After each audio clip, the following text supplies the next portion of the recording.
Shalom. First and foremost, I want to give all praises to Yahweh Bashem Yahushai. All praises, honor, and glory to Yahweh Bashem Yahushai. Double honor to the apostles and the elders at GreatMillStone that rule well. Blessings to the hopeful elect out there pushing this word in all sincerity and in truth. Yeah, I just wanted to go into this quick article, man.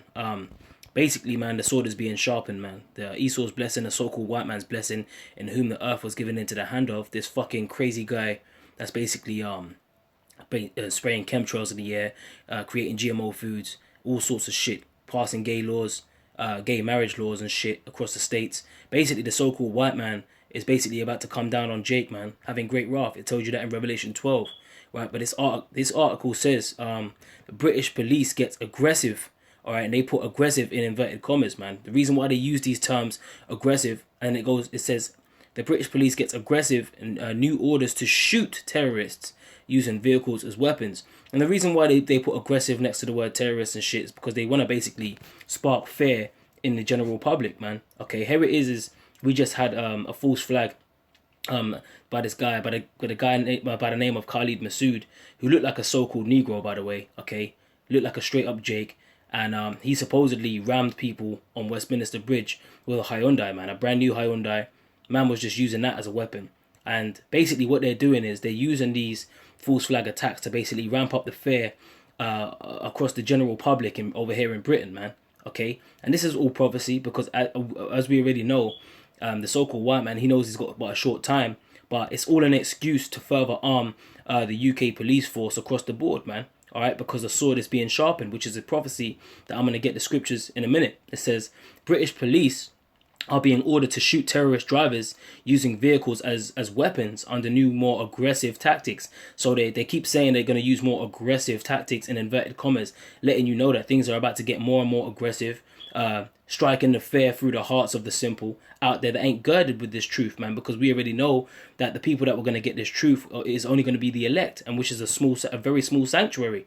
But everyone else out there is going to be blinded. Everyone else is out there saying peace and safety, just like in the time of Noah. But they don't seem to understand that great death and destruction, martial law, all of these things, like you had Operation Jade Helm over there in America last year. These are all examples of the sword being sharpened, okay? It says, which is the so-called white man's blessing, the sword, okay, which is a killing instrument, all right? And a modern day killing instrument is what you see this man holding in his hand right now, man, all right? A gun, okay, or a nuclear missile, or anything that is set up to take the life of another. It says Deputy Chief Constable Simon Chesterman, who is in charge of armed police, says armed units have been given new orders, all right, to shoot through the windscreens of vehicles driven by terrorists, okay? So here it is, man. They're making you think as if they got terrorists just running around the streets of London committing all sorts of heinous acts, when in actual fact, they're actually inside jobs. They've all been set up, man, all right? All right, so at the end of the day, it's all just to garner more fear for the general public, man. The people that are just they're going to turn around in the future and say, hey, look at you guys, because they're setting up Jake, you so-called Negroes, Latinos, and Native Americans to be the new face of terrorism, man. All right, that's how we know that, because that's all we're seeing in the news. Like you had that Steve Stevens guy over there, the Cleveland killer. He looked like a straight-up Jake. He had an unkempt beard. He had a bald head and that and whatever. He had hair on the side of his head, but he looked like he could pass for a Hebrew Israelite, man. All right, and there was even a guy on one of the comments I saw on one of the comment boards. I think it was uploaded by one of the news channels. There was one guy in the comment board they even said he looked like a Hebrew Israelite. So they're looking to move on the so-called Negroes, Latinos, and Native Americans, man. The insurrection upon those that fear the Lord, like as it speaks of in 2nd Ezra, the 16th chapter and the 70th verse on down.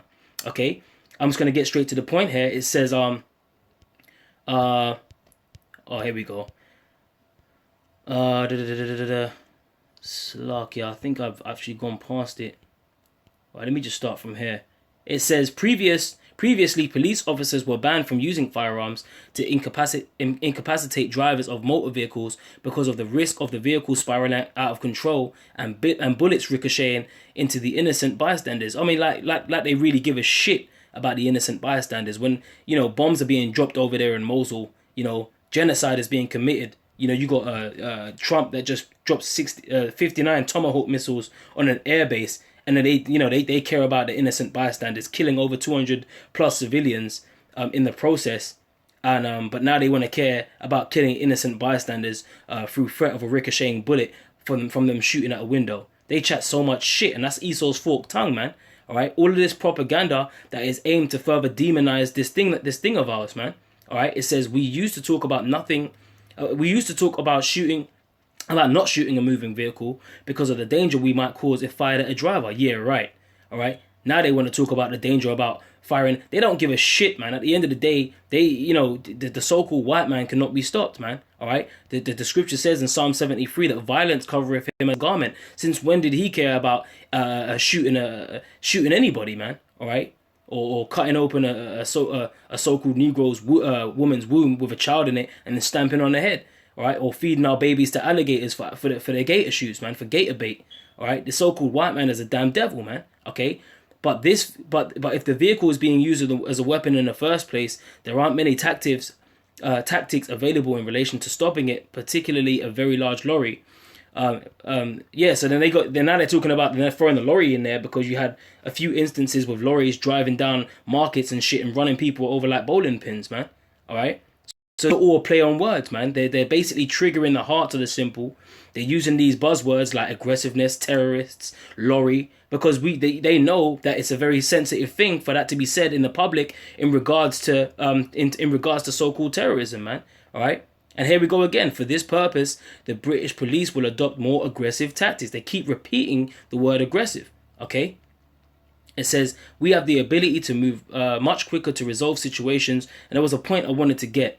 Here we go. The recent string of terrorist attacks in Europe involving motor vehicles. Here we go. Now they're saying motor vehicles. They're not even saying lorry anymore. They're saying motor vehicles because why? You had the lorries over there in Brussels. You had a couple of lorry incidents, and then you had the motor vehicle with the Hyundai, the Khalid Masood guy over here in Britain.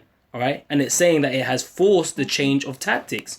Okay. So they're saying because of the recent string of so-called terrorist attacks, it's forced the change of tactics. But this is their excuse. They've now used to basically sharpen their sword. Now let's get the scriptures. Okay, I'm gonna go straight to the point. I'm gonna call out a couple scriptures, and then I'm gonna close out on this, Lord willing. All right. So Ezekiel, we're gonna start with Ezekiel in the Old Testament. Ezekiel, chapter 21, verse 9.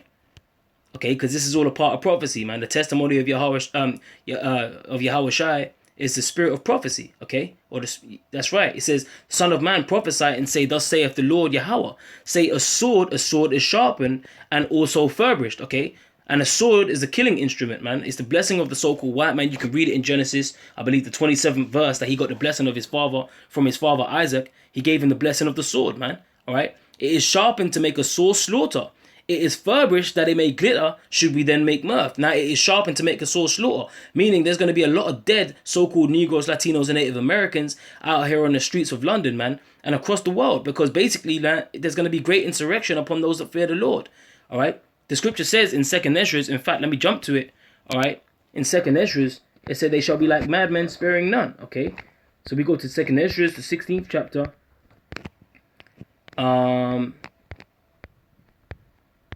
I'm just going to start from 70. For there shall be in every place and in the next cities a great insurrection upon those that fear the Lord. And in the next cities, man. All right, all over, man. There's going to be great insurrection upon those that fear the Lord. All right, and we already know that the saints are the Israelites, man. All right, we are the ones that fear the Lord. And there's going to be a great uprising against you so-called Negroes, Latinos, and Native Americans. There's going to be a lot of death and destruction. It says they shall be like madmen, sparing none, but still spoiling and destroying those that fear the Lord. And all of these buzzwords and all of this basically garnering fear in the eyes of the simple is what they're using to sharpen their sword to come against Jake in the time of trouble, man, in the time of Jacob's trouble. Now let's close it out with this, man. I'm going to jump straight to Revelation chapter 12, verse 12. Okay. It says, "Therefore rejoice, ye heavens, and ye that dwell in them. Woe," meaning destruction, "to the inhabitants of the earth and of the sea, for the devil," which is the so-called white man, because the devil just means deceiver, and the main deceiver is the so-called white man, all right, "is come down unto you, having great wrath, because he knoweth that he have but a short time." Because the so-called white man, he knows he has a short time. He's trying to upset these prophecies, man, all right, with the famine of the word, and so on and so forth, man. All right, gonna try and shut down the internet so that we can't push this word anymore. But the scripture already said you can do nothing against the truth, but for the truth, man. All right, and in the day of thy power, our people shall be willing. So, hey, man, we ain't got nothing to fear. The scripture says rejoice. All right, rejoice, and ye that dwell in them, man. All right, because the devils come down unto us having great wrath. And this is an indicator of them sharpening their sword, demonizing the so-called Negroes, Latinos, and Native Americans, moving across from the image of the usual Arab, saying Allahu Akbar, blowing shit up. They're moving over to the Israelite movement now because they know that this word is coming out and they're trying to upset that. But look, man, you can't do nothing against this word, Esau, man. The gates of hell shall not prevail. So with that, Lord willing, you Arkin were edified, man. The year of death, diligence, and destruction. Keep pushing out this word, man. Double honors to the apostles and the elders of Great Millstone. Honors to the brothers pushing this word in all sincerity. Shalom.